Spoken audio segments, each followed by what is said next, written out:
Em outubro de 1999, estreou na Band As Aventuras de Tiazinha, uma personagem que foi além da TV. Vamos relembrar esse programa e um pouco da vida de Susana Alves.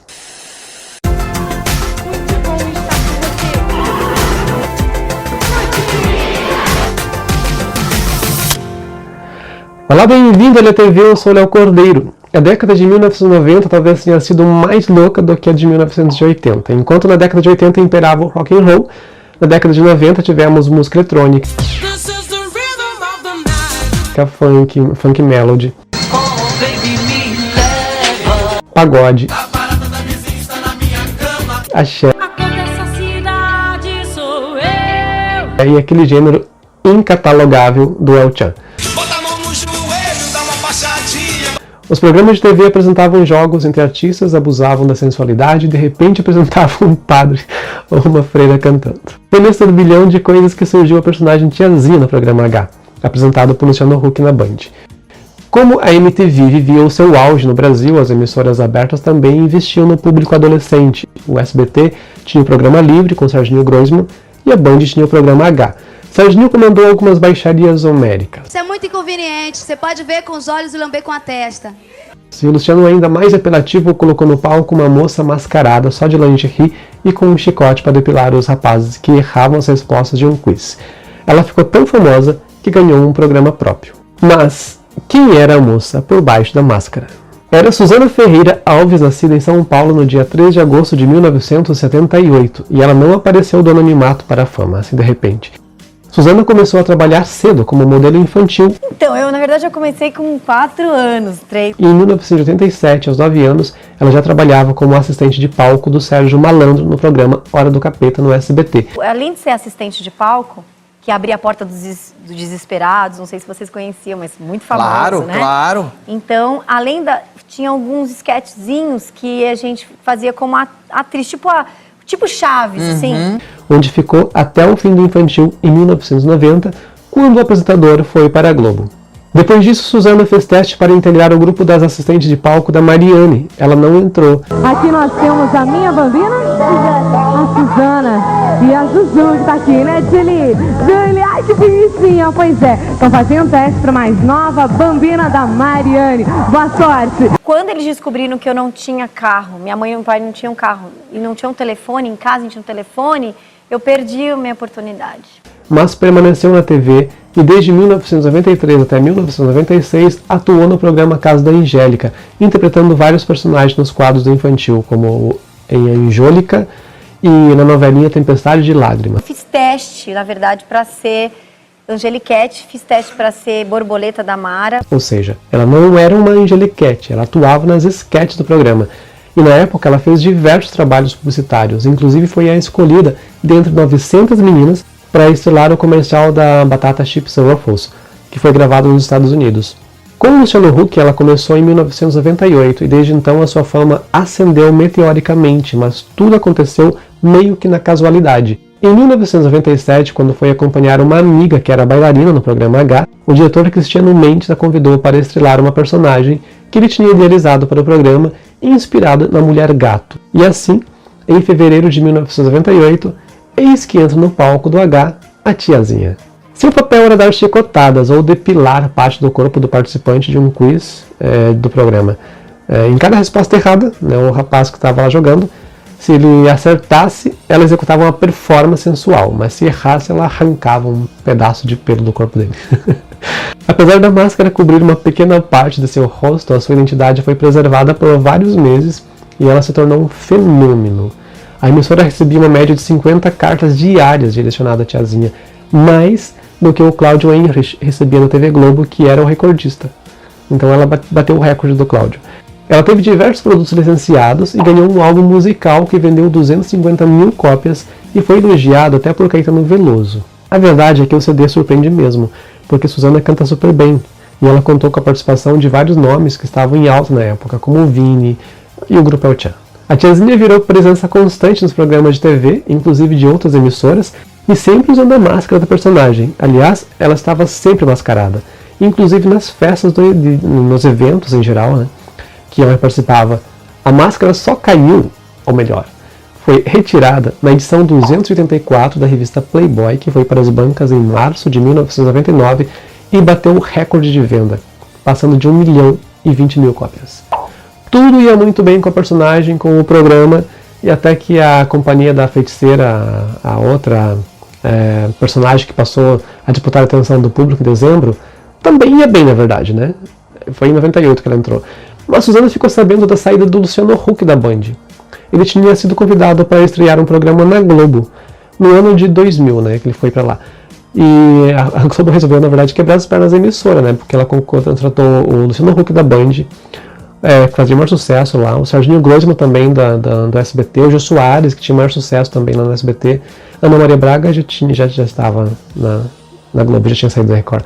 Bom, mas aí Suzana recebeu a proposta de continuar e atuar como apresentadora ao lado de Otaviano Costa lá na Band, que assumiria o comando do programa. Mas ela resolveu usar outra estratégia e sair antes do Luciano Huck mudar de canal, alegando que temia que sua carreira ficasse marcada pelo erotismo. E assim, em outubro daquele ano, ela estreou sua própria série, seu próprio programa, As Aventuras de Tiazinha, que foi idealizada pelo próprio Huck. Inicialmente a série entraria no ar no domingo, dia 3 de junho de 1999, mas seria exibida de segunda a sexta em episódios de 10 minutos e teria todos eles reapresentados em formato de maratona no final de semana. Suzana Alves seria Ditiara, uma descendente indígena que trabalhava como fotógrafo e que se transformava em Tia, uma heroína que lutava contra o vilão Claxtor. Mas a direção da Band não ficou satisfeita com o resultado e mandou refazer tudo. Assim, o programa estreou às 20 horas do dia 4 de outubro de 1999, apresentando a história de Su 013.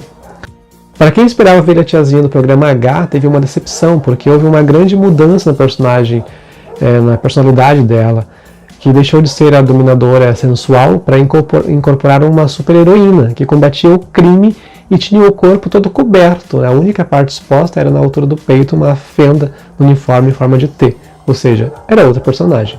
A direção pensou em apresentar um episódio semanal de 50 minutos, mas ao final a história foi dividida por capítulos de 15 minutos, que iam ao ar de segunda a sexta. Cada episódio terminava com a heroína em uma situação de perigo, que tinha como gancho, né, para manter a audiência para o dia seguinte. Na sinopse aprovada, Su 013 teve uma infância pobre e foi criada num reformatório como órfã, mas esse reformatório era gerenciado pelo seu pai. Ao revelar-se uma criança especial, ela passou a ser treinada para tornar-se uma das zeladoras, né, da Lua. Mas aos 9 anos de idade, ela fugiu em uma nave de carga e escondeu-se no paraíso, onde aprendeu a lutar. Tentou viver uma vida normal e trabalhou em um supermercado, mas foi encontrada por Bradbury, um gênio que, pouco antes de morrer, instalou sua consciência em vários sites da internet e tornou-se um mestre virtual. Su 013 assumiu a identidade de tiazinha e, com a ajuda de Brad, o mestre virtual, passou a combater as grandes corporações de Tronix, uma mega cidade que era a união de São Paulo com o Rio de Janeiro, onde sempre era noite, já que o Sol não penetrava os gases que envolviam o planeta, a atmosfera do planeta, e ela lutava contra vilões e pilotava uma nave espacial em aventuras cheias de efeitos especiais que eram inspiradas em quadrinhos como os do Batman, além de alguns desenhos japoneses e do filme Matrix. A ideia era boa e ela se cercou de bons profissionais, mas depois de 2 meses de gravações, os roteiristas não conseguiam entregar roteiros, os episódios no prazo. E devido à baixa audiência do programa, houve troca de diretores também, e uma reformulação no roteiro para simplificar a trama e gerar mais empatia com o público.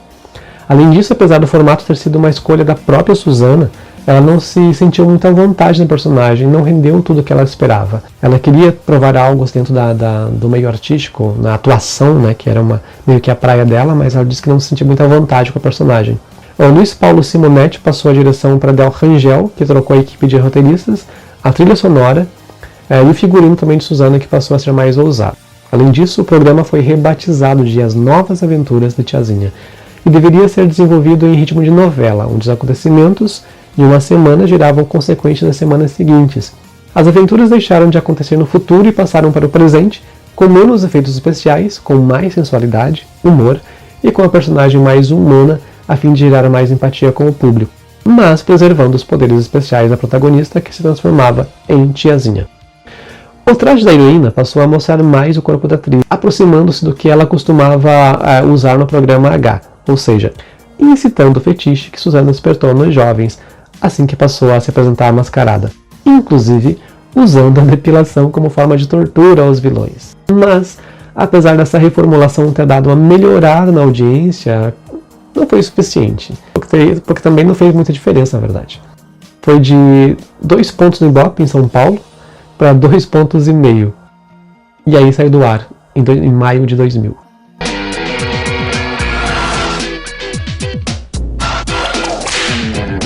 Foi de Rangel a ideia de juntar roteiristas experientes de dramaturgia televisiva com as histórias em quadrinhos. Assim, ele tinha o melhor dos dois gêneros para o programa.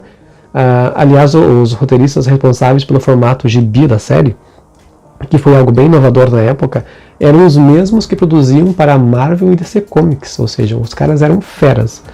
A equipe tinha planos de levar a personagem para o cinema, uma pena que o projeto não durou tanto tempo e teve que passar por essa reformulação que, na minha opinião, só estragou. Aliás, o projeto todo foi um tiro no pé, né? Primeiro transformaram a Dominadora malvada em heroína, trocou ela em rifle por um uniforme que cobria o corpo todo, mas ficou legal. E aí retrocederam, voltaram a mostrar a menina com a bunda de fora. Em relação à atuação de Susana, na primeira fase era melhor, porque era tudo surreal, né? Já na segunda fase a qualidade caiu muito. Bem, meus queridos, deixe a sua opinião a respeito, né, dessa série. Diz aí se você assistia ou não, se você sabia da existência dela, pelo menos.